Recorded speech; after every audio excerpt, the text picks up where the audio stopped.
En las brumas delicadas del Londres victoriano, donde el arte y el silencio se entrelazan con secretos inconfesables, una verdad ha esperado demasiado tiempo bajo una sábana blanca. Esta historia no habla de crímenes comunes, sino de heridas que nunca llegaron a sangrar. Al menos no a la vista. ¿Desde dónde estás escuchando esta historia?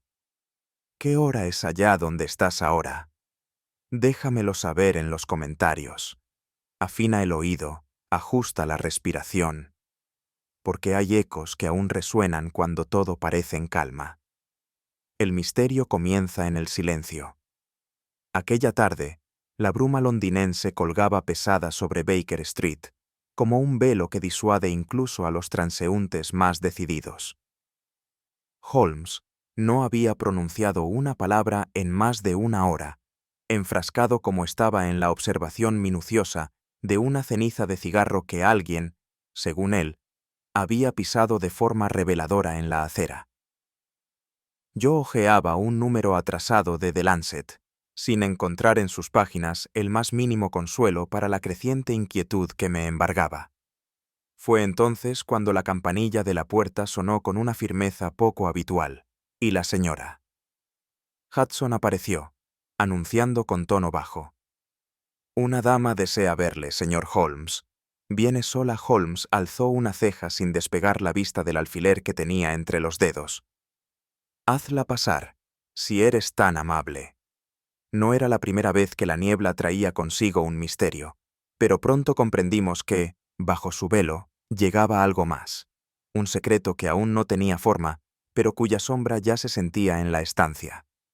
La mujer que entró irradiaba una dignidad serena, y sin embargo, cada pliegue de su vestido parecía contener un temblor apenas reprimido. No era joven, pero su belleza poseía ese matiz maduro que el tiempo no empaña, sino refina.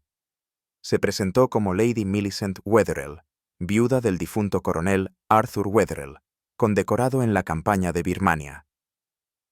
«Señor Holmes», comenzó, sentándose con resolución, «no vengo por miedo al escándalo ni por asuntos de herencia.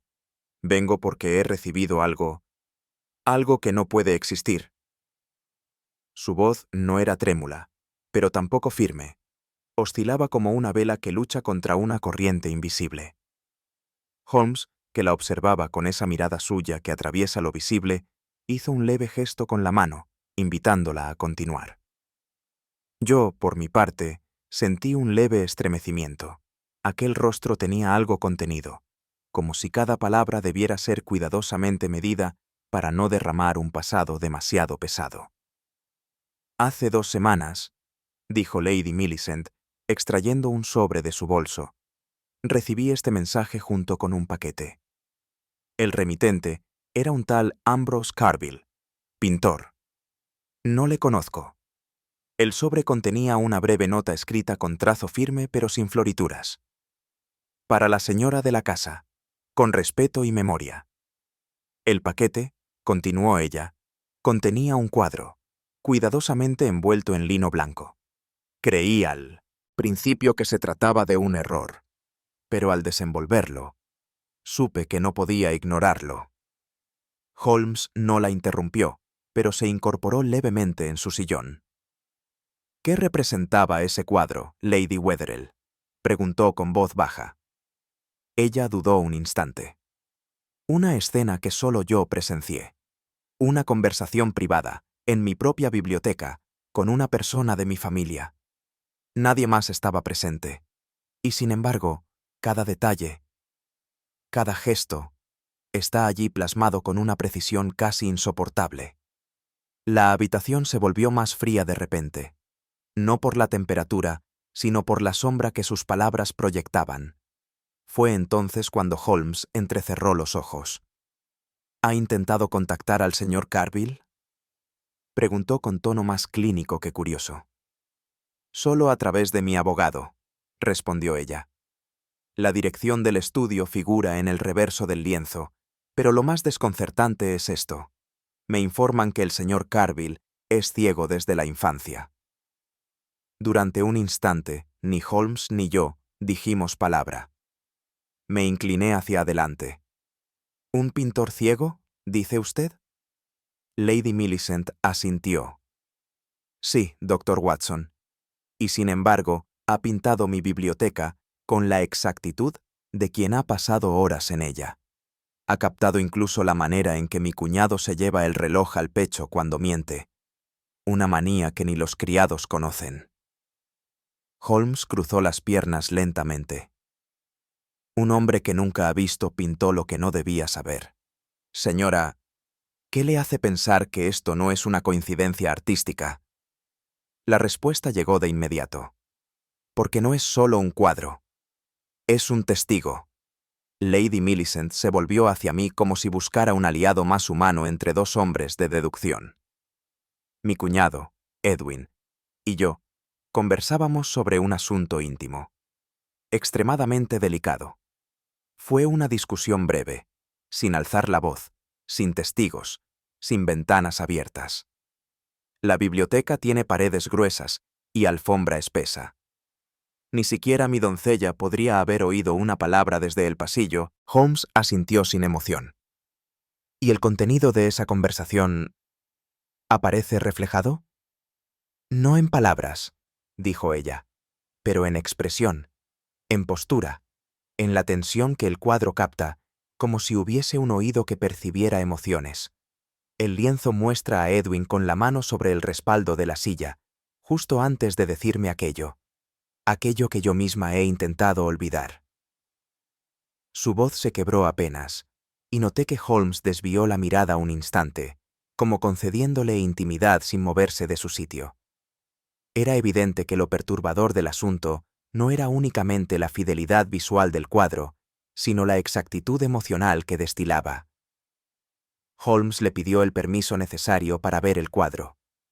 Lady Millicent asintió, y de inmediato abrió el maletín que había traído consigo. Con movimientos cuidadosos, extrajo un lienzo envuelto en lino blanco. Al desplegarlo, lo colocó sobre una mesa baja entre nosotros. El silencio que siguió fue absoluto. Holmes lo contempló sin pronunciar palabra durante más de un minuto. Yo mismo sentí un escalofrío recorrerme al ver aquella escena detenida en el tiempo. La biblioteca de la casa Wetherell, rendida en tonos apagados, con una precisión arquitectónica casi obsesiva. Pero lo que verdaderamente impresionaba era la expresión de los rostros. Había tensión en las cejas, contención en los labios, y un brillo inquieto en los ojos de Edwin, que parecía captado justo en el umbral del remordimiento. Holmes se inclinó, observó los bordes del marco, el ángulo de la luz pintada. Al cabo, se recostó en su silla, cruzó los dedos sobre el pecho y dijo simplemente: «Watson, este no es un retrato, es una confesión». No fue sino hasta que Lady Millicent mencionó el nombre del artista que Holmes abrió por completo los ojos. «Ambrose Carville», dijo ella. «Según mis averiguaciones, es quien pintó el cuadro. Vive, o al menos trabaja, en Shoreditch». El nombre no me resultaba familiar, y debí admitirlo. Holmes, en cambio, permaneció inmóvil por un instante, con los dedos enlazados bajo el mentón, como si extrajera de su memoria un hilo olvidado. «Carville. Sí», musitó por fin. «Recuerdo vagamente haber oído hablar de él hace años, en relación con un pequeño escándalo académico. ¿Sabía usted que es ciego desde la infancia?» «¿Ciego?», repetí con incredulidad. Lady Millicent asintió. «Totalmente.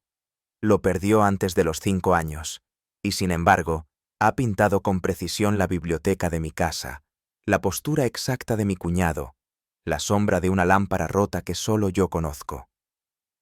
¿Cómo puede alguien que no ve crear algo así? El silencio que siguió fue más denso que la niebla del exterior. Comprendí, en ese momento, que estábamos ante un misterio que requeriría más que lógica para ser desvelado. Lo que más me sorprendió al comenzar la investigación fue la humildad del entorno en el que Ambrose Carville desarrollaba su obra. Shoreditch, aunque transformado por los años, conservaba aún ese aire de distrito donde lo marginal y lo brillante cohabitan sin reconocerse. Holmes, Tras enviar un mensajero a confirmar la dirección, extrajo del estante un mapa de la ciudad y trazó una línea con la uña desde nuestra ubicación hasta una callejuela cuyo nombre apenas si figuraba en el papel. «El arte no siempre nace en los salones», dijo. La señora Hodgson, que nos alcanzó una bandeja de té, alzó apenas una ceja. «¿Y qué tipo de hombre es ese tal Carville?» Holmes no respondió de inmediato.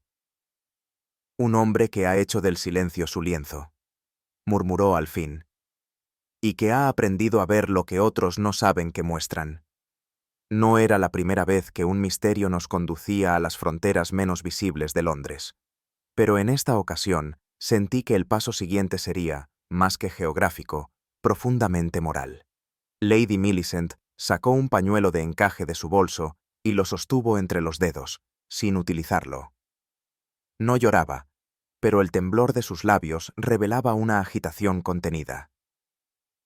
«Lo que aparece en el cuadro», comenzó, y su voz bajó un tono, «no es solamente una imagen reconocible. Es una escena, Dr. Watson. Una escena que tuvo lugar entre mi cuñado Edwin y yo, en la biblioteca de nuestra residencia en Wetherell House». Guardó silencio, como si al pronunciar aquel nombre, la casa misma hubiese despertado en su memoria.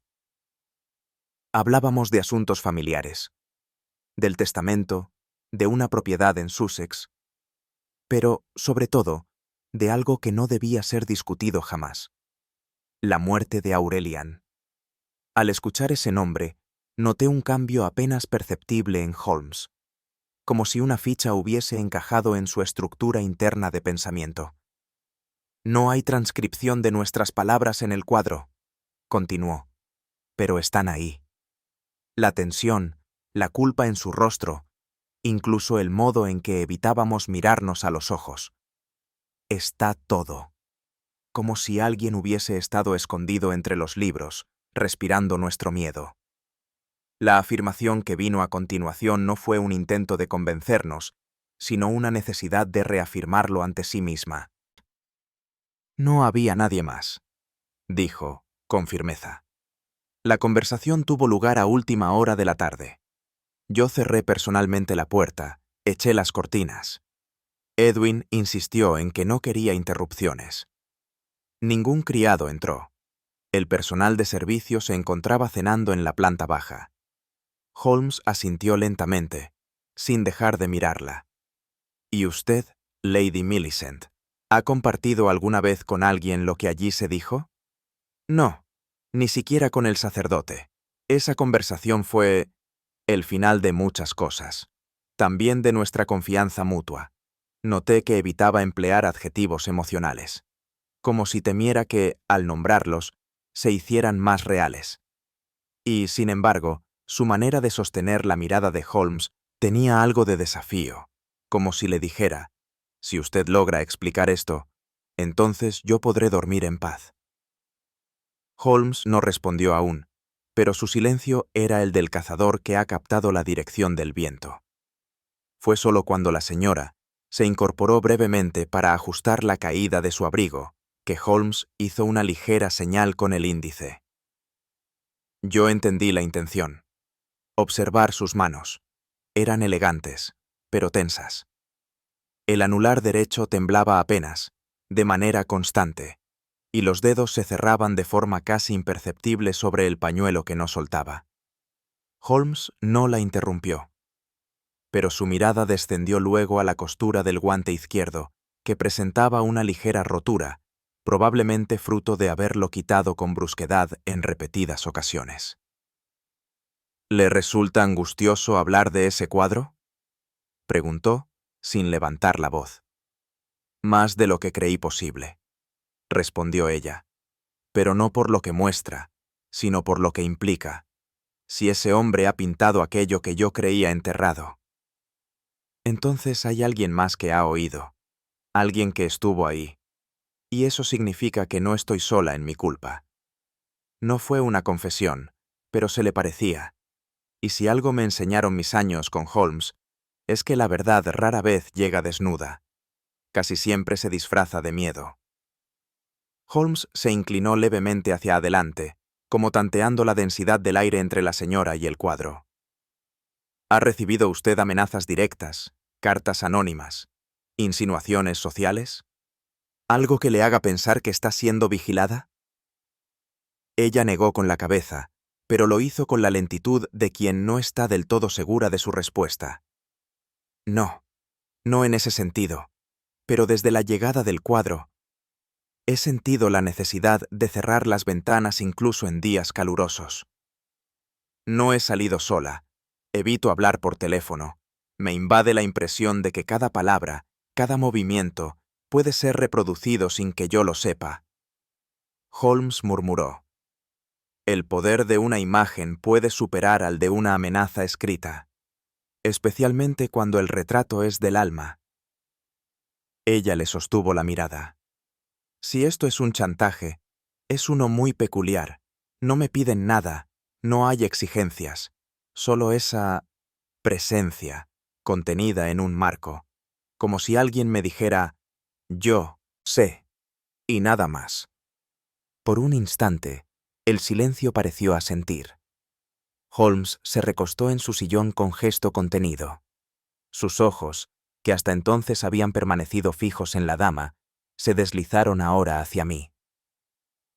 Watson, creo que nos conviene dar un paseo por Shoreditch mañana a primera hora. Sería improductivo teorizar sin antes observar al señor Carville en su hábitat creativo. Me sorprendió el uso de la palabra hábitat, tan propia de sus análisis botánicos o zoológicos, pero comprendí su intención, ver al pintor no solo como hombre, sino como fenómeno. Lady Millicent se incorporó. ¿Cree usted, señor Holmes, que él es parte consciente de todo esto? Holmes entrelazó los dedos y los apoyó sobre el pecho. Aún no lo sé, pero si no lo es, entonces estamos ante un caso aún más interesante, porque alguien ha usado a un ciego para mostrarnos lo que ninguno quiso ver. Y con ese enigma aún palpitando en el aire, nos despedimos de Lady Millicent. La noche caía sobre Londres, y con ella la certeza de que nos aproximábamos no a una solución, sino a una verdad enterrada bajo pigmentos y remordimientos. No fue sino hasta llegar a aquel modesto callejón en Shoreditch que comprendí lo profundamente inusual que sería nuestra visita.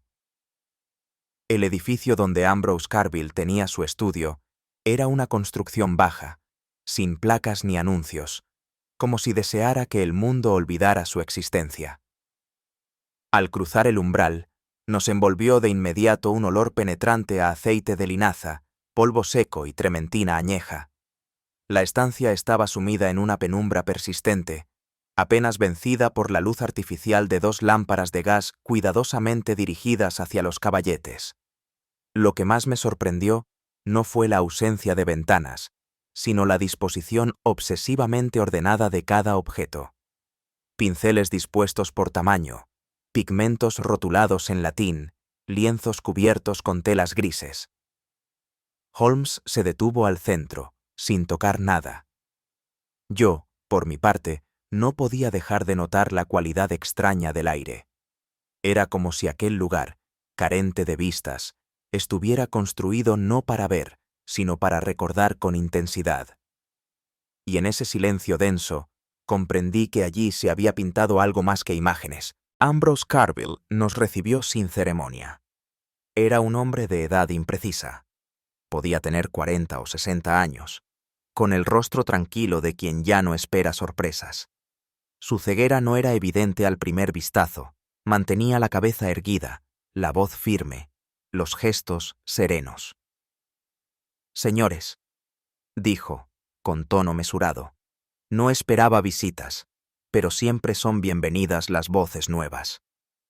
Holmes se presentó con su habitual concisión. Yo añadí mi nombre, aunque Carville ya había girado el rostro hacia mí, como si pudiera percibir la densidad de mi curiosidad. ¿Es usted quien pintó el cuadro enviado a Lady Millicent Wetherell?, preguntó Holmes sin preámbulo. Sí, respondió. Lo pinté de memoria, o más bien, de un sueño. No veo con los ojos, caballeros, pero cuando duermo, A veces veo con un detalle que me resulta dolorosamente preciso. No había en su tono ni misterio ni afectación, solo una aceptación lúcida. Y mientras hablaba, tuve la sensación desconcertante de que aquel hombre, sin verme, sabía más de mí de lo que yo de él. Fue Holmes quien llevó la conversación a su punto más delicado. ¿Y cómo llegó a usted la escena representada en el cuadro? Ambrose Carville frunció el ceño levemente, como si tratara de recordar un eco lejano. Una mujer vino a mí, dijo por fin. Su voz era suave, precisa, casi culta. Me describió la habitación, el ambiente, las posiciones. Fue muy meticulosa. Me habló del gesto del hombre al cruzar los brazos, de la cortina apenas desplazada, del temblor en la mano de la dama. Me impresionó su claridad. ¿Y su nombre? Pregunté. Carville negó con la cabeza. No lo pregunté. Tampoco recuerdo su rostro. Tal vez nunca lo vi, o tal vez mi mente lo borró. Solo escuchaba, como si ella quisiera dejar en mi mente una imagen que no debía permanecer solo en la suya. Holmes no dijo palabra, pero sentí que aquella respuesta, en su ambigüedad casi poética, no le era suficiente. Para Holmes, el misterio comienza donde la memoria se disuelve. Mientras el pintor nos ofrecía té, cosa que declinamos con cortesía, Holmes, que había recorrido el estudio con sus ojos precisos, se detuvo junto a la puerta de entrada. Allí, apoyado contra el muro, descansaba un bastón de ébano con empuñadura de metal labrado. Holmes lo alzó ligeramente, como quien sopesa no solo el objeto, sino lo que éste podría revelar. Luego, con la yema del dedo, tocó la base del bastón. Recogió una pequeña cantidad de barro seco, casi adherido. Interesante, murmuró. Yo me acerqué y lo observé también. El barro no era de las calles de Londres. Tenía un color más pálido, con pequeños restos vegetales incrustados. Tierra de campo, no de ciudad.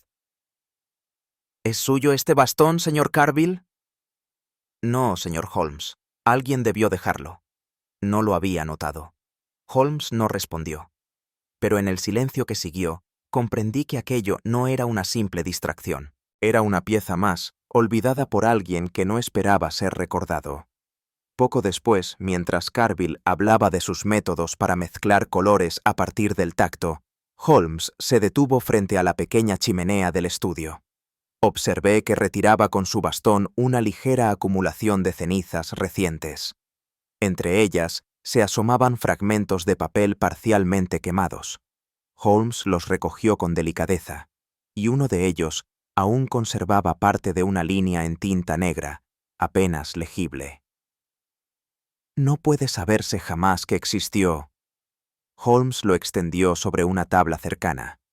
La caligrafía, a pesar del daño por el fuego, mostraba inclinación marcada hacia la derecha. Papel grueso, de calidad, letras de alguien acostumbrado a escribir con autoridad, o necesidad de control. Una carta quemada no siempre logra desaparecer del todo, murmuró. A veces deja las palabras justas. Me incliné sobre su hombro. Era imposible reconstruir más de 3 líneas, pero el contenido implícito era claro. Alguien deseaba borrar un recuerdo. Y ahora, el recuerdo ardía solo a medias. Cuando Carville se excusó brevemente para buscar un frasco de aceite, Holmes se acercó a una estantería baja. Allí, entre varios bocetos cubiertos de polvo, descubrió un pequeño retrato enmarcado. Lo alzó sin decir palabra, y me lo mostró. Era el rostro de un niño, de unos 8 años, con mirada seria y labios apretados. Había algo en aquella expresión que me resultaba incómodamente familiar, aunque no podía precisar por qué. Cuando Carville regresó, Holmes le mostró el cuadro. ¿Es también suyo? El pintor frunció el ceño, y al palpar el marco, pareció desconcertado. No lo recuerdo, el marco es mío, pero esta obra no estoy seguro de haberla pintado. Quizá lo hice hace años. A veces, cuando algo me obsesiona, lo pinto sin saber que lo hago. Holmes no insistió, pero dejó el cuadro sobre la mesa central, en un lugar visible. Yo no podía dejar de mirar al niño. Había en sus rasgos una melancolía antigua, como si hubiese sido observado desde el olvido. Y me asaltó la intuición de que aquel rostro aún aguardaba su nombre. Holmes pidió quedarse unos minutos más a solas con el retrato. Carville, con la cortesía serena que parecía definirlo, accedió y se retiró al cuarto contiguo. Yo permanecí junto a Holmes, en silencio. Él examinó la pintura con su habitual meticulosidad. Observó las capas de óleo, las líneas de expresión, la firma, que no estaba, y el reverso del lienzo. Allí, apenas visible, un trazo en lápiz. Aurelian. Holmes me miró sin hablar, como si aquel nombre confirmara una conjetura que venía formándose desde días atrás. Watson, dijo por fin, ¿recuerda lo que Lady Millicent mencionó sobre su cuñado Edwin? ¿Y sobre Aurelian? Asentí. Sí, fue su hijo fallecido. Holmes suspiró, pero no por agotamiento, sino por la gravedad de la conexión. Entonces, querido amigo, tenemos frente a nosotros algo más que un retrato olvidado. Tenemos una pieza enterrada de una historia que nadie quiso contar. Este niño es el eslabón perdido. El silencio del estudio se hizo más denso, como si el aire mismo llevara pigmentos de una verdad largamente ignorada. Y en ese instante comprendí que el retrato, más que imagen, era memoria. Y como toda memoria, tarde o temprano reclama ser vista. El carruaje nos dejó frente a la verja de hierro forjado, cubierta de una pátina que el tiempo había depositado con esmero. Wetherell House no era ostentosa. Pertenecía a esa clase de residencias que no alardean de su antigüedad, pero que la respiran por cada rendija. Al descender, noté que incluso el aire parecía diferente, más denso, como si las palabras pronunciadas allí dentro no se evaporaran, sino que quedaran suspendidas en el ambiente. Nos recibió un mayordomo de rostro impasible, que nos condujo sin comentario alguno hasta el vestíbulo.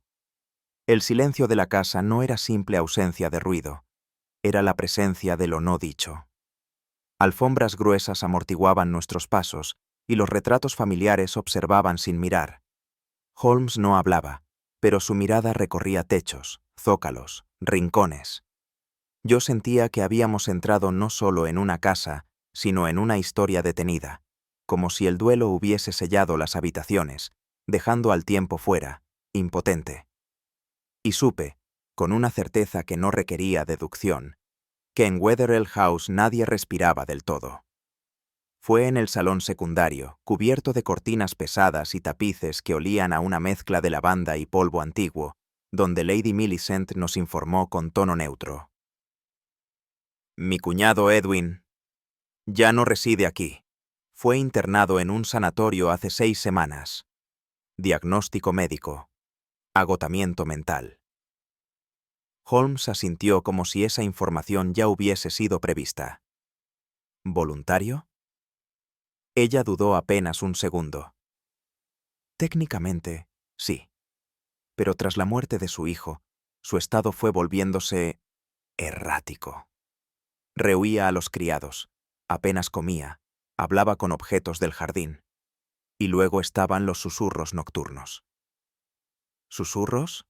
Inquirí. Decía que alguien lo escuchaba a través de las paredes, incluso cuando estaba solo en la biblioteca.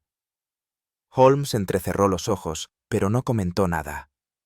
Yo, en cambio, no pude evitar pensar en aquella pintura que nos había traído hasta aquí. Tal vez el silencio no era lo más inquietante en esa casa. Tal vez era lo que algunos creían oír en medio de él. Lady Millicent nos condujo por un pasillo estrecho hasta la biblioteca. La abrí con cierta anticipación contenida, como si esperase encontrarme con una escena suspendida. Y en efecto, allí estaba. Cada detalle del cuadro de Carville encontraba su reflejo exacto. La lámpara con su tulipa agrietada, la alfombra azul oscuro ligeramente desplazada en una esquina, el escritorio con el tintero de plata, vacío. Y la butaca junto a la ventana, aún orientada hacia adentro, como si esperara a alguien que no llegó. Me sentí sobrecogido. No por la habitación en sí, sino por la fidelidad obsesiva del cuadro. Aquel hombre ciego no solo había recreado el espacio, había capturado la atmósfera, la pausa densa en el aire, la huella de una conversación interrumpida demasiado tarde. Holmes se detuvo junto a la chimenea, luego rodeó la estancia sin tocar nada. Finalmente, se colocó exactamente donde, en el cuadro, aparecía el personaje masculino. Permaneció allí en silencio durante unos instantes. Esta habitación, dijo, fue testigo de algo que ninguno de sus ocupantes comprendió del todo. La señorita Durand fue presentada con escasa ceremonia. De origen francés, de edad indefinida y modales cuidadosamente medidos, irradiaba una reserva que no era simple timidez, sino construcción deliberada. Vestía sin ostentación, pero con una severidad casi eclesiástica. Fui institutriz del joven Aurelian durante 6 años, dijo sin que se lo preguntáramos. Luego me convertí en dama de compañía de Lady Millicent. Holmes la observó como quien examina un manuscrito en idioma perdido. ¿Y Edwin Wetherell? ¿Qué puede decirnos de él? Ella bajó la mirada apenas, como si rebuscara una respuesta entre los pliegues de su memoria. Un hombre complicado, apasionado, pero frágil. Su pena fue intensa y silenciosa.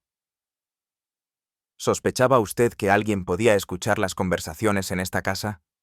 No hay grietas en las paredes, respondió de inmediato, pero su respuesta fue demasiado rápida. Holmes la notó. Yo también. La mujer sabía más de lo que estaba dispuesta a revelar. Y en su acento contenido, en esa R final que sonaba con cuidado, se insinuaba un miedo que no hablaba inglés. Fue Holmes quien, mientras yo conversaba con la señorita Durand sobre los hábitos del niño fallecido, se agachó en un rincón de la biblioteca para observar un pliegue irregular en la alfombra. Con un gesto pausado, levantó una esquina y extrajo de debajo un pequeño frasco de cristal color ámbar, sin etiqueta, pero con restos de polvo blanco adheridos al fondo. ¿Reconoce esto, Watson? Lo examiné con cuidado. El envase era de los que se utilizan comúnmente para compuestos hipnóticos o sedantes suaves. Pastillas para dormir, dije en voz baja. Comúnmente láudano, tal vez cloral.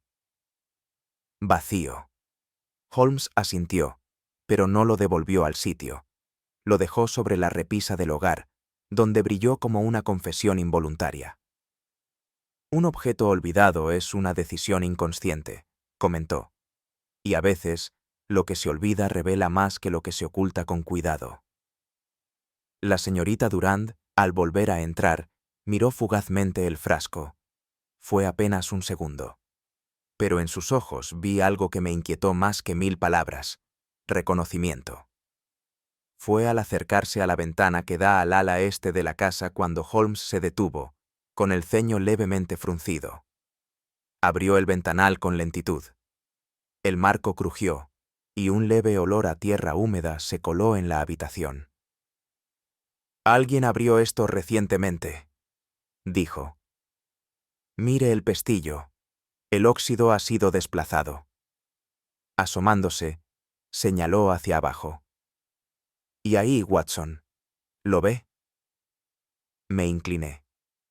Sobre el borde de tierra junto al muro, aún húmedo por las lluvias de la noche anterior, se marcaban claramente 2 huellas. Zapato masculino, tamaño grande, frescas. No podrían tener más de 12 horas, dije. Quizá menos. Holmes sonrió, sin alegría. ¿Y por qué un hombre estaría aquí, bajo esta ventana, en la madrugada? No respondió. No era necesario. El lugar coincidía exactamente con el rincón donde, según Lady Millicent, tuvo lugar su conversación con Edwin. Así pues, no era una habitación cerrada. Era una caja acústica. Y alguien, desde el jardín, había estado escuchando. Al dejar la biblioteca, ya de vuelta en el pasillo, me detuve un instante para ajustar mis guantes. Fue una excusa. En realidad, no podía dejar de pensar en las huellas. En el frasco. En la institutriz. Holmes. Dije en voz baja. ¿Cree usted que alguien escuchó aquella conversación? Me refiero, no por accidente, sino con intención. Él no se volvió. Siguió caminando 2 pasos más y luego, como si hablara consigo mismo, murmuró. La conversación fue privada, sí, pero no secreta. Hay diferencia. Y cuando las emociones son tan densas como la atmósfera de esa biblioteca, hasta una grieta puede transmitirlas. ¿Una grieta? ¿O una persona? La casa habla, Watson, y alguien ha aprendido a escucharla con atención. No dijo más, pero comprendí que para Holmes las piezas comenzaban a ajustarse, que en aquel silencio familiar se escondía no solo una tragedia, sino una estructura de espionaje doméstico, y, sobre todo, que lo verdaderamente peligroso no era lo que se había dicho, sino quién lo había escuchado en silencio. Aquel atardecer en Baker Street, mientras el viento arremolinaba restos de periódicos en la calle y la luz del gas titilaba contra los cristales, no podía apartar de mi mente el rostro tranquilo de Ambrose Carville. Había algo profundamente perturbador en su serenidad. No la de quien ignora el peligro, sino la de quien ha convivido tanto con lo incomprensible que ha aprendido a no interrogarlo. ¿Cómo puede un hombre sin vista capturar aquello que no está a la vista de nadie? No me refería únicamente a objetos o proporciones. Eso, con descripciones precisas, podría imitarse, sino a gestos íntimos, a tensiones que ni siquiera los protagonistas de una escena reconocen hasta que se ven reflejados. Y sin embargo, Carville lo había hecho. No como un imitador de lo visible, sino como un lector de lo invisible. Me preguntaba, inquieto, si su ceguera no era precisamente lo que lo liberaba para ver lo que los demás evitábamos mirar. Lo ausente en sus ojos parecía abrir una puerta a otra percepción, más sutil y más peligrosa. He visto muchos retratos en mi vida, algunos tan fieles que parecían respirar. Pero los trazos de Carville poseían una cualidad distinta. No buscaban reflejar lo que estaba frente al ojo, sino lo que se escondía detrás del corazón. Había en su pintura una suerte de confesión involuntaria, no del pintor, sino del retratado. Me pregunté si acaso el arte de Carville no era más que una extensión del silencio de otros, como si sus pinceles absorbieran aquello que nadie se atrevía a decir en voz alta. No era representación, era eco. Y en ese eco se escuchaban miedos, culpas, incluso recuerdos que sus dueños preferían no reclamar. Holmes había solicitado que le dejaran el cuadro por 24 horas. Lo instaló sobre un caballete portátil en nuestro salón, y durante casi 2 horas no hizo comentario alguno. Se limitó a observarlo desde distintos ángulos, a medir distancias con el bastón, a oler discretamente la pintura.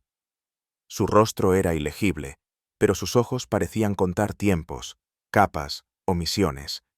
Yo lo contemplaba en silencio, sabiendo que interrumpir ese proceso sería como perturbar a un astrónomo durante un eclipse. Cuando al fin habló, lo hizo sin levantar la vista. La técnica es de un hombre entrenado con disciplina. La materia, eso es otra cosa. Se inclinó levemente sobre el lienzo. Este óleo no es reciente, ni es común. Hay un tinte añadido, casi imperceptible, que no figura en la carta de colores tradicional. Me gustaría saber quién le suministra sus pigmentos. Pero más que la técnica, lo que retenía a Holmes era otra cosa. No miraba el cuadro como un detective, sino como un lector paciente.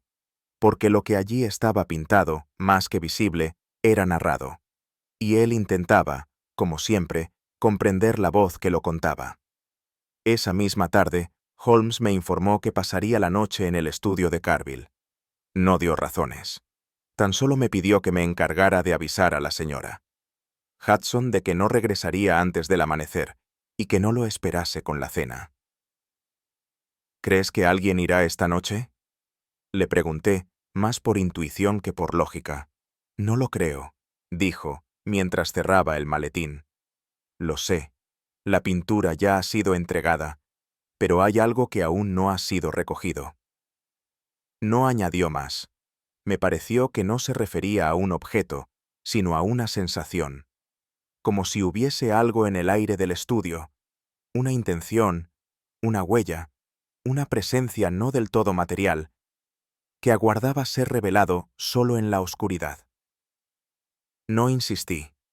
Aprendí hace tiempo que, en ciertas ocasiones, Holmes actúa como si oyera una música que los demás no percibimos. Y en esas noches, su silencio es parte de la partitura.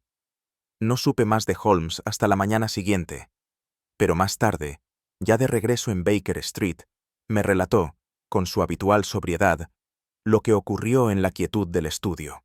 Había apagado todas las luces salvo una, tenue, colocada estratégicamente junto al retrato del niño. No hizo ruido, no se movió, no durmió.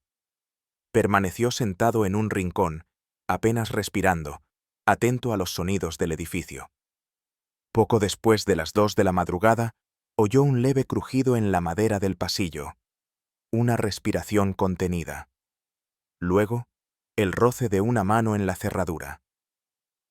La puerta no se abrió, pero alguien, dijo, apoyó la palma durante varios segundos, como quien necesita confirmar que algo no ha sido retirado.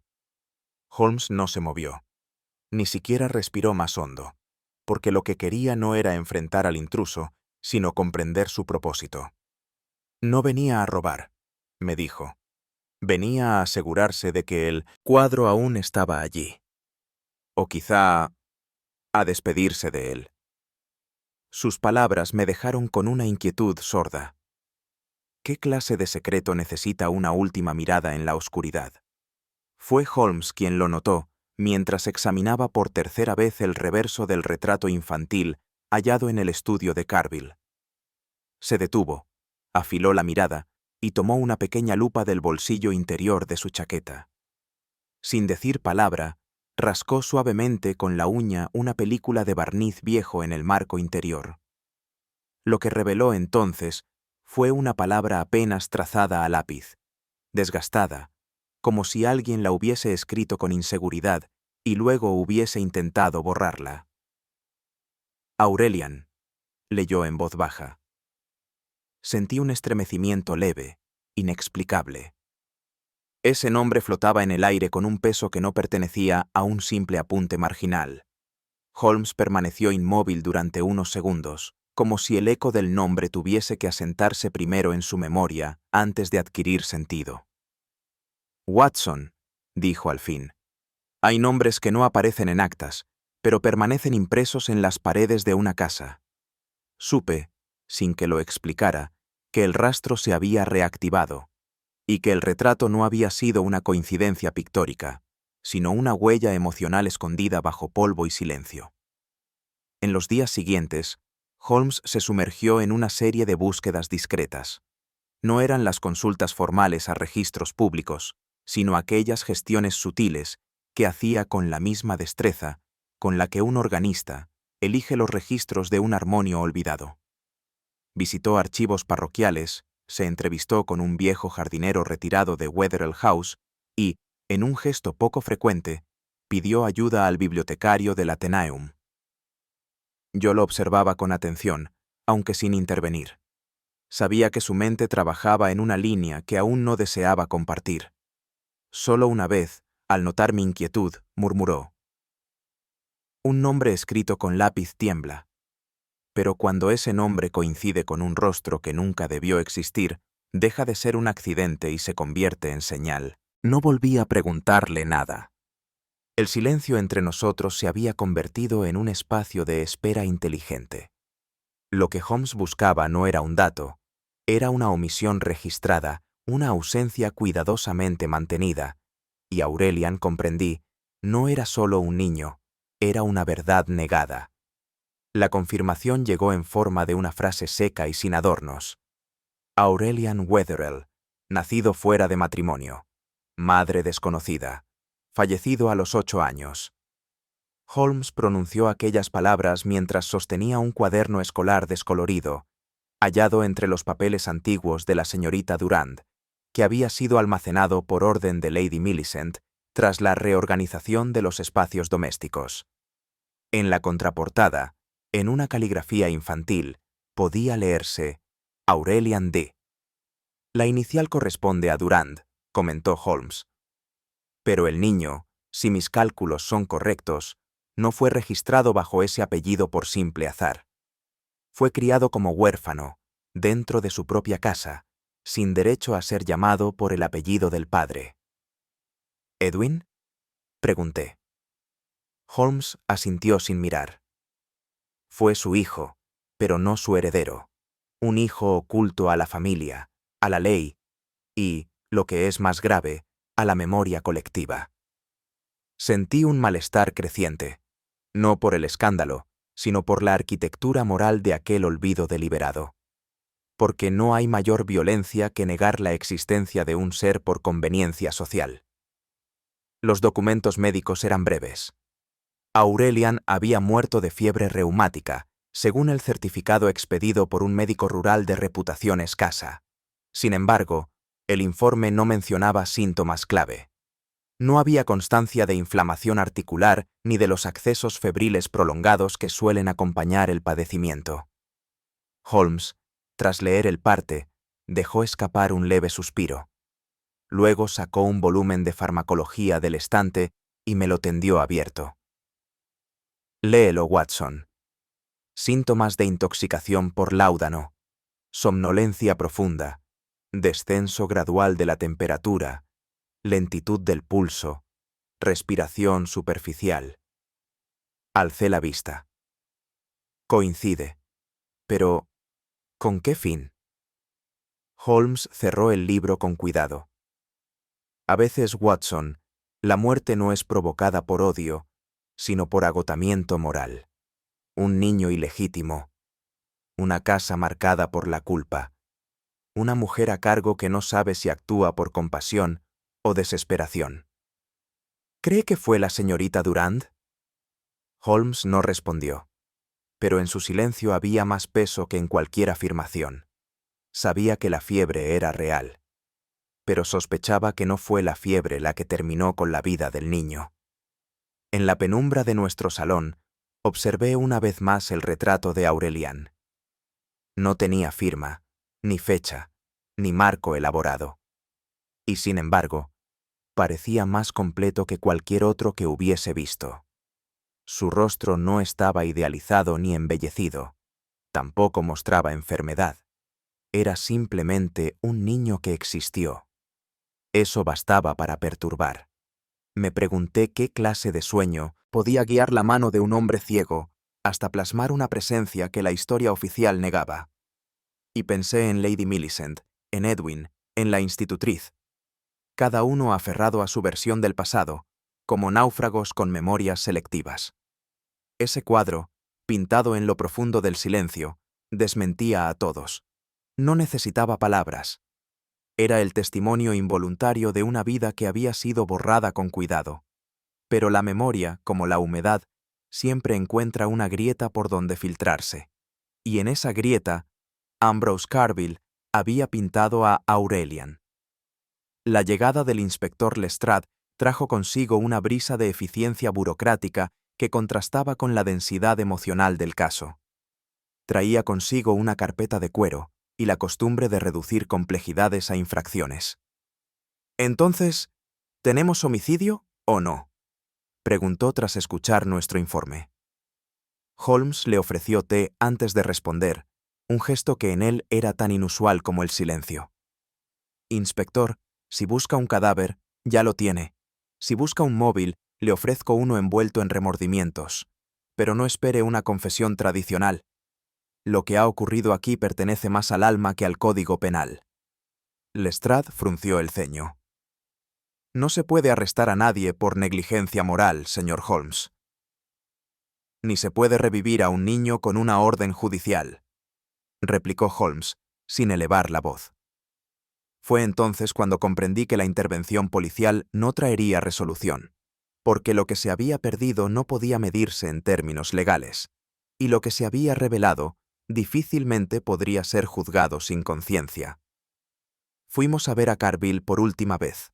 Holmes llevaba consigo el retrato de Aurelian, ahora enmarcado con discreción. Al entregárselo, el pintor pasó los dedos por los bordes con una delicadeza que me conmovió. «No recuerdo haberlo pintado», dijo, «pero tampoco me sorprende». «¿Por qué?» Carville sonrió levemente. Lo soñé en azul. Estaba solo, en un jardín sin tiempo, y me habló sin palabras. Cuando desperté, sus ojos no me abandonaban. Así que los dejé salir. Holmes se mantuvo en silencio.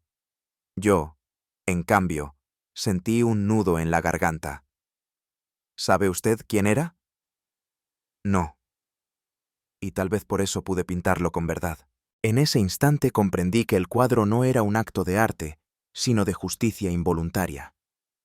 Que la imagen de Aurelian había nacido en un espacio sin nombre, como su propia existencia, y que el único que lo había visto como era, sin prejuicios ni contexto, había sido un hombre que no podía ver. No era frecuente que Holmes sugiriera un escenario tan cuidadosamente escenificado, y sin embargo, comprendí de inmediato la precisión de su estrategia. Sugirió a Lady Millicent organizar una muestra privada, no una exposición formal, sino una reunión íntima de conocidos. Una excusa social que, bajo su aparente inofensividad, permitiría observar reacciones sin levantar sospechas. El cuadro, bien iluminado y dispuesto en el centro de la pequeña sala del piso superior de Wetherell House, se convirtió en la trampa silenciosa que Holmes necesitaba. No había público masivo, ni prensa, ni artistas invitados. Solo una tarde brumosa, una casa aún herida por el duelo, y un retrato que parecía esperar. La invitación a la señorita Durand fue extendida con naturalidad. Ella aceptó sin objeción, agradeciendo con cortesía. Nadie más, entre los presentes, sabía que aquella reunión no era un evento artístico, sino el punto de inflexión de una historia tejida en el silencio. Y así, como tantas veces en el pasado, lo que parecía un detalle menor en la superficie se convirtió en el mecanismo exacto de la revelación. La señorita Durand llegó puntual, vestida con sobria elegancia, gris oscuro, guantes de encaje, sombrero sin ornamento. Sus modales eran irreprochables, su sonrisa discreta, su mirada apenas fatigada. Se acercó a Lady Millicent con una inclinación leve de cabeza, como si todo formara parte de una rutina doméstica más, carente de mayor significado. Yo la observaba desde una esquina de la sala, fingiendo interés en los detalles decorativos. Holmes, en cambio, parecía absorto en un pequeño catálogo de la exposición, aunque noté que no pasaba página alguna. Cuando la institutriz se aproximó al cuadro, algo en su andar cambió. Se detuvo un instante, como si hubiese calculado mal la distancia, y luego retomó el paso con una leve vacilación apenas perceptible para quien no estuviera atento a sus movimientos. Holmes levantó la vista, solo una vez, cuando ella quedó frente al lienzo. Yo, por mi parte, sentí un nudo tenue pero creciente en el estómago. Sabía, aunque no entendía del todo por qué, que en los próximos minutos, lo no dicho, iba a adquirir forma. La reacción fue más inmediata de lo que yo hubiera anticipado. La señorita Durand permaneció frente al cuadro no más de 15 segundos, antes de que sus labios se apretaran y sus pupilas se dilataran como si reconocieran no la imagen, sino algo mucho más íntimo y peligroso, una memoria que se creía dormida. Su espalda, que hasta entonces había mantenido con rigidez impecable, comenzó a curvarse con lentitud, como si el peso del retrato, o de lo que representaba, se apoyara directamente sobre sus hombros. El pañuelo que llevaba en la mano cayó al suelo sin que lo notara. Luego, en un movimiento breve pero revelador, retrocedió un paso. No lloró, no habló, pero su respiración se volvió desigual, y sus manos se entrelazaron con fuerza desmedida.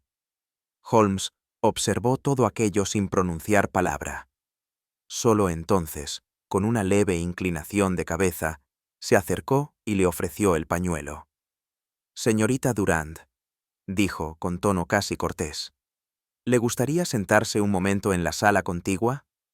Ella asintió, sin mirar a nadie, y salió, como quien no huye de los demás, sino de sí misma. La conversación que siguió tuvo lugar en el pequeño salón azul, al resguardo de la mirada de los invitados. Yo permanecí en la antesala, aunque podía oír el tono bajo y firme de Holmes y las respuestas vacilantes, quebradas, de la institutriz. Lo que me relató luego, ya de regreso en Baker Street, fue suficiente para reconstruir la escena. No hubo negación, ni excusa. Solo una confesión pronunciada con la voz de quien sabe que, al decir la verdad, no logra redimirse, pero al menos puede dejar de fingir. Sí, había dicho la señorita Durand. Fui yo quien describió la escena al pintor. Le pedí que la reprodujera sin nombres, sin preguntas. Solo el gesto, la tensión, la culpa contenida. Lo hice con una voz distinta, sin acento, en una noche sin rostro.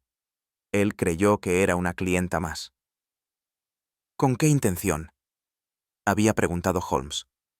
Para que ella supiera que la estaba observando, para que entendiera que el pasado no podía ser enterrado con flores y silencio. Era una venganza, sí, pero no nacida del rencor, sino del dolor. Más tarde, Holmes compartió conmigo la parte más cruda de la confesión. La señorita Durand había amado a Edwin en secreto, durante años.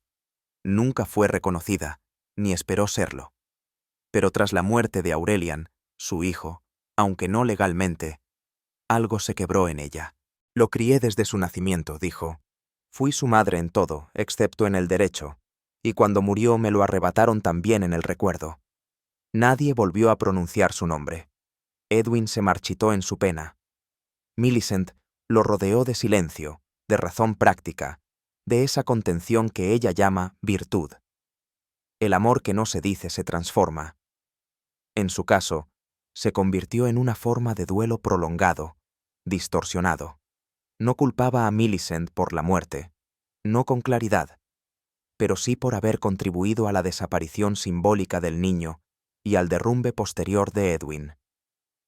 Le quité las palabras, dijo Durand, pero se las devolví en forma de imagen, para que no pudiera negarlas más. Y comprendí, con un estremecimiento, que no hay venganza más dolorosa que la que utiliza la verdad como arma. Holmes lo explicó con esa claridad suya que no busca suavizar, sino iluminar. No buscaba dinero, ni escándalo.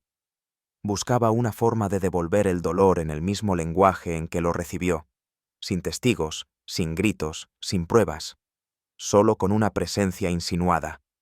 Lo que la institutriz había hecho no fue, a ojos de la ley, un delito, pero sí una intervención quirúrgica en la conciencia de otra persona. Había usado el arte de un ciego como bisturí moral, guiando su mano para que expusiera lo que ella no podía decir sin ser expulsada.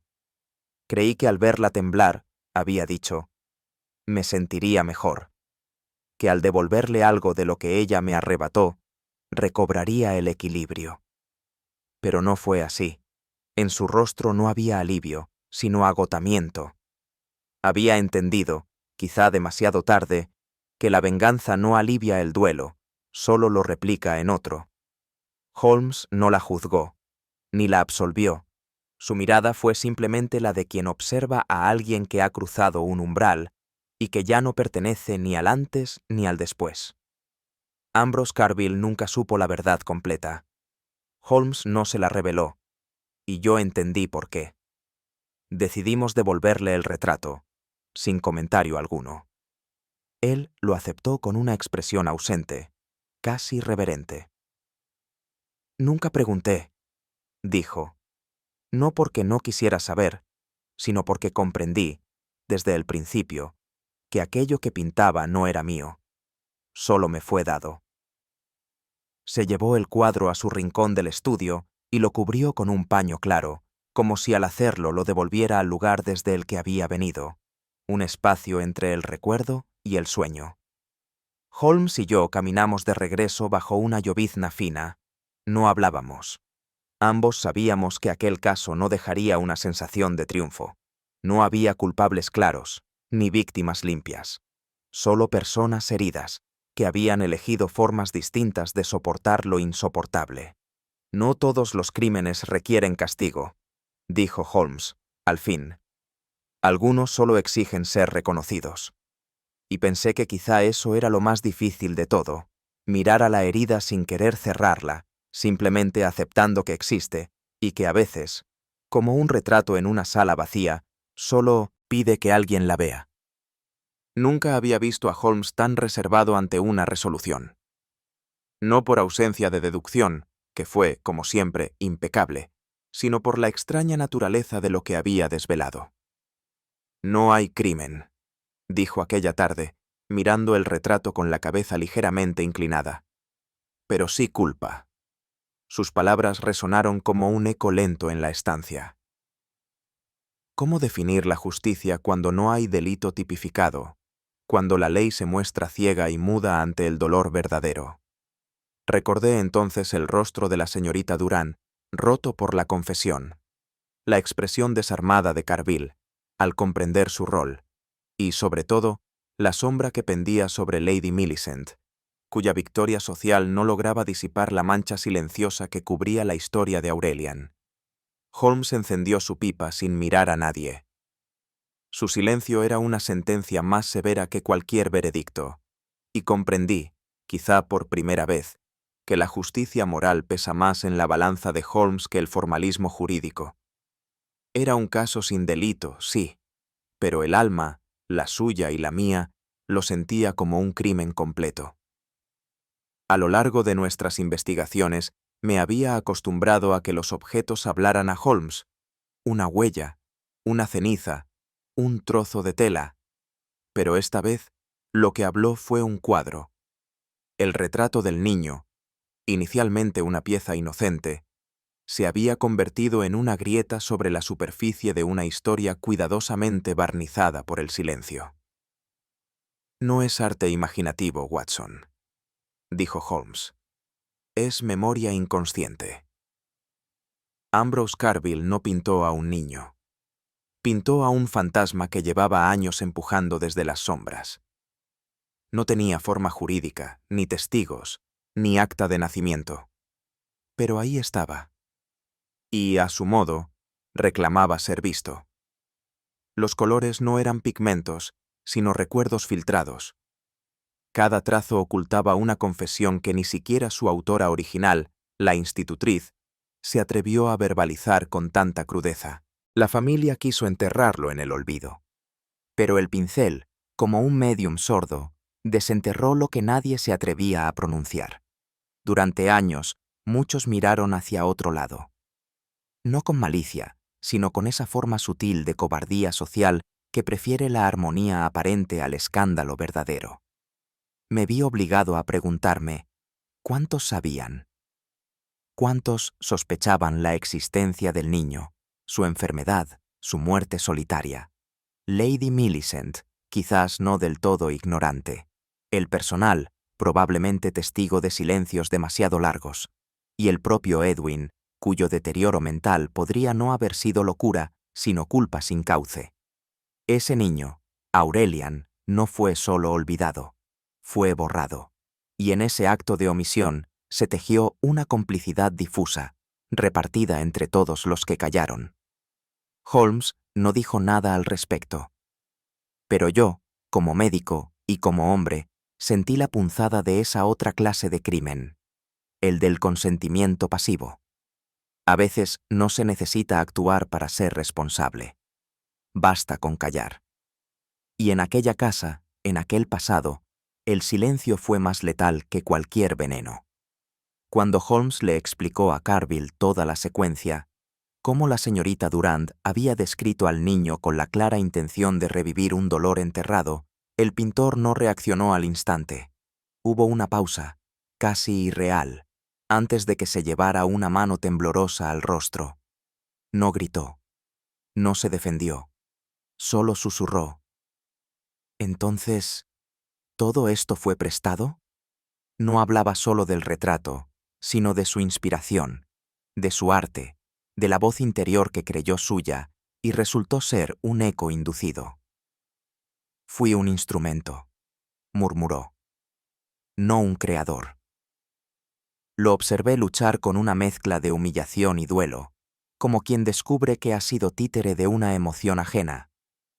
El arte, para Carville, era lo sagrado. Saber que su obra había sido sembrada con intención vengativa lo hería más que cualquier crítica. Holmes lo dejó solo unos minutos. A veces, el dolor necesita su propia geometría de silencio. Yo permanecí cerca, incapaz de ofrecer consuelo. Porque ¿qué consuelo cabe para quien ha dado forma a un dolor que no era suyo y que tampoco pidió recibir? Fue Holmes quien rompió el silencio. Su voz, aunque firme, se volvió más pausada de lo habitual. Carville, no subestime lo que ha hecho. Usted pintó lo que nadie se atrevía a nombrar. El pintor alzó la vista, incrédulo. Aún le temblaban los párpados, como si la emoción siguiera empujando desde dentro. Pero fue una mentira, replicó. Una sugerencia plantada. Una visión robada. Holmes negó suavemente con la cabeza. No. Fue una verdad muda, que necesitaba labios prestados. Usted fue el medio, sí, pero también fue la puerta. Aquella frase quedó flotando, entre el humo de la lámpara y la sombra del retrato. Me impresionó la delicadeza con la que Holmes manejó ese momento. Sin halagos, sin pedagogía, solo reconocimiento. Porque incluso sin saberlo, Carville había devuelto al niño una forma de existencia. Había reabierto una historia que el mundo creía cerrada, y esa forma de justicia, por invisible que fuera, tenía un peso moral ineludible. Holmes lo sabía, y Carville, al fin, comenzaba a comprenderlo.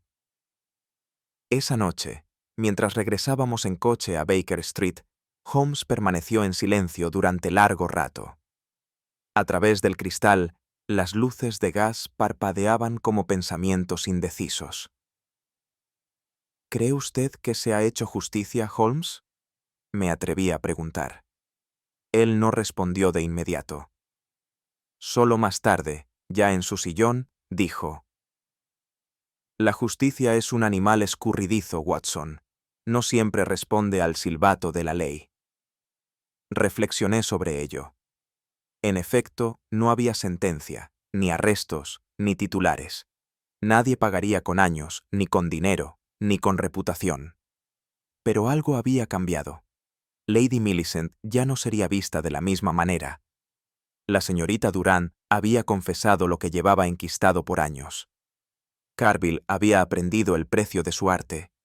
Y nosotros habíamos escuchado una historia que nadie quería contar. El retrato seguiría sin comprador, cubierto por la misma sábana blanca con la que fue traído, como si esperara a alguien que lo mirase sin miedo. Quizá no hubo justicia oficial, pero algo más profundo había sido tocado. Algo que solo quienes han sobrevivido al misterio comprenden. Que hay verdades que no buscan castigo, sino reconocimiento.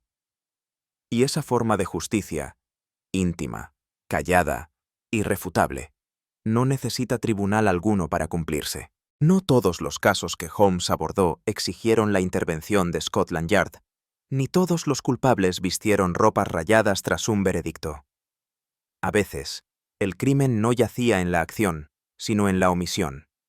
No en lo que se hizo, sino en lo que se calló.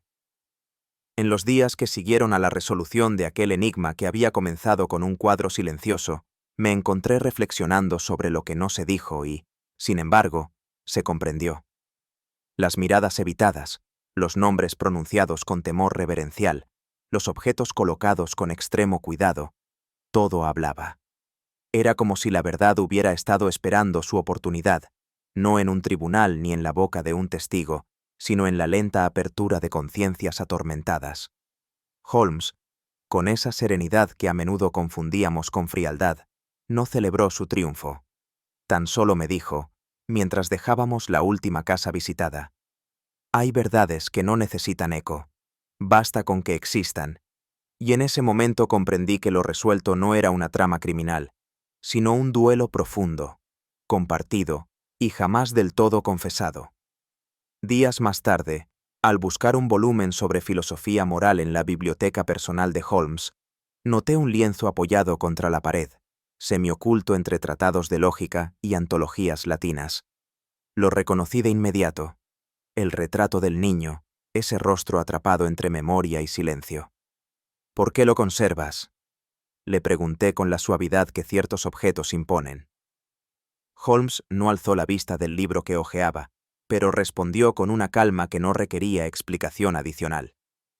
Porque fue testimonio, y los testimonios no siempre hablan con palabras. Aquel retrato no era una obra maestra, ni destacaba por su técnica, pero contenía algo que ni los pinceles ni los ojos podían negar: una ausencia latente, un dolor suspendido en tiempo y lienzo. Entendí entonces que Holmes no lo había guardado como recuerdo de un caso, sino como registro de una verdad negada. Y entre todos sus tomos y pruebas, quizás aquel retrato era el más humano de todos sus archivos. De Ambrose Carville no volvimos a saber mucho, excepto por una carta breve que recibí semanas después, escrita con tinta irregular y tono mesurado. Me agradecía, sin énfasis, el trato recibido, y mencionaba que se alejaba de Londres, quizás de manera definitiva. Lo más notable, sin embargo, era lo que no decía. No había mención alguna al arte, ni a sus futuras exposiciones, ni a su taller. Al indagar discretamente con conocidos del gremio, supe que había dejado de pintar, no por falta de inspiración, sino, según palabras de un colega, porque había pintado algo que no comprendía, y al comprenderlo, perdió el deseo de seguir. Holmes no se sorprendió al oírlo. Hay talentos que son utilizados por verdades más grandes que ellos mismos, murmuró. Y cuando lo descubren, el silencio se vuelve su única firma. Carville no fue culpable de nada, y sin embargo, cargaba consigo el peso de haber revelado una herida que todos intentaban ocultar, incluso él. Lady Millicent dejó Londres con la misma elegancia con la que alguna vez lo dominó. Ningún anuncio en los periódicos, ningún adiós entre susurros en salones atestados. Se marchó a Italia, según su doncella, a una villa en la costa de Liguria que heredó de una tía paterna. El rumor decía que buscaba aire más puro para sus nervios fatigados, pero Holmes no necesitó más que un vistazo a la maleta ordenada para comprender. Era huida, no descanso. A veces me pregunté si su partida fue impulsada por el dolor o por la vergüenza.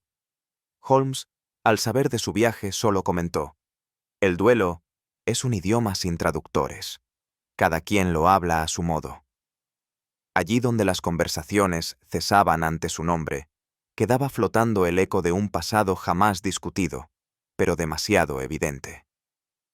Millicent se llevó con ella más que vestidos y perfumes. Se llevó una historia que jamás admitiría haber vivido.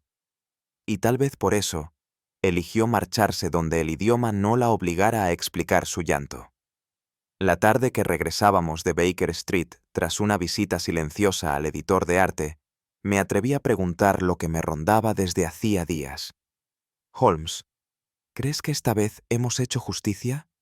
Mi amigo caminó unos pasos sin responder.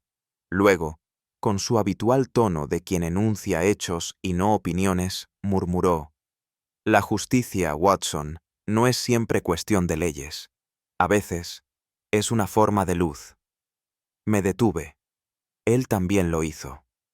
Y allí, en medio de una calle cualquiera, dijo la frase que aún conservo como epígrafe invisible en mi memoria. La verdad, como la luz, no siempre necesita ojos para ser vista. No supe si hablaba de Lady Millicent, de Carville o del niño del retrato. pero entendí que, para Holmes, el acto de revelar aquello que fue negado ya constituía una forma de reparación. El caso había comenzado con una imagen, y tal vez terminaría con otra, la de una verdad suspendida, contemplada no con la vista, sino con la conciencia. Volví a ver el cuadro una última vez antes de que Holmes lo cubriera con la sábana blanca del principio. No lo hizo con gesto teatral ni con solemnidad estudiada. Fue un movimiento natural, casi reverente. El ojo humano se fatiga ante lo que no quiere aceptar, me dijo mientras alisaba el pliegue final. Este cuadro ha cumplido su propósito. Ahora puede descansar. Y así quedó, cubierto, apoyado contra una estantería sin nombre, como si aguardara a alguien más. Alguien que quizás nunca llegaría. Me pareció que ese trozo de tela blanca no ocultaba, sino protegía. Como si la historia que había emergido necesitara volver al silencio que la gestó, no por cobardía, sino por dignidad. No todo misterio debe seguir expuesto para ser comprendido. Algunos, como ese lienzo, solo necesitan ser vistos una vez. Lo demás vive en la memoria. Y en la memoria de Holmes, tan aguda como impenetrable, ese cuadro había encontrado su lugar definitivo. Hay verdades que no necesitan ser gritadas, y culpas que no se redimen ante un tribunal, sino en la soledad del alma. Al final de este caso, no quedó sangre en el suelo ni esposas sobre muñecas temblorosas, pero sí un eco persistente que se niega a apagarse del todo. Quizás eso sea lo más inquietante, que algunos misterios no buscan justicia, sino tan solo ser reconocidos. Y hay cuadros, como personas, que no necesitan miradas para existir, solo memoria. Si tú hubieras descubierto una verdad como esta, invisible a los ojos de la ley pero imposible de ignorar, ¿la habrías revelado o dejado dormir bajo la sábana del silencio? Déjamelo saber en los comentarios. Si esta historia te dejó pensando, si alguna sombra del pasado susurró a tu oído mientras escuchabas, te invito a darle like, compartirla con quien sepa apreciar los misterios más humanos, dejar tu opinión en los comentarios y suscribirte para no perderte el próximo caso que, como este, tal vez no empiece con un crimen, pero sí con un susurro.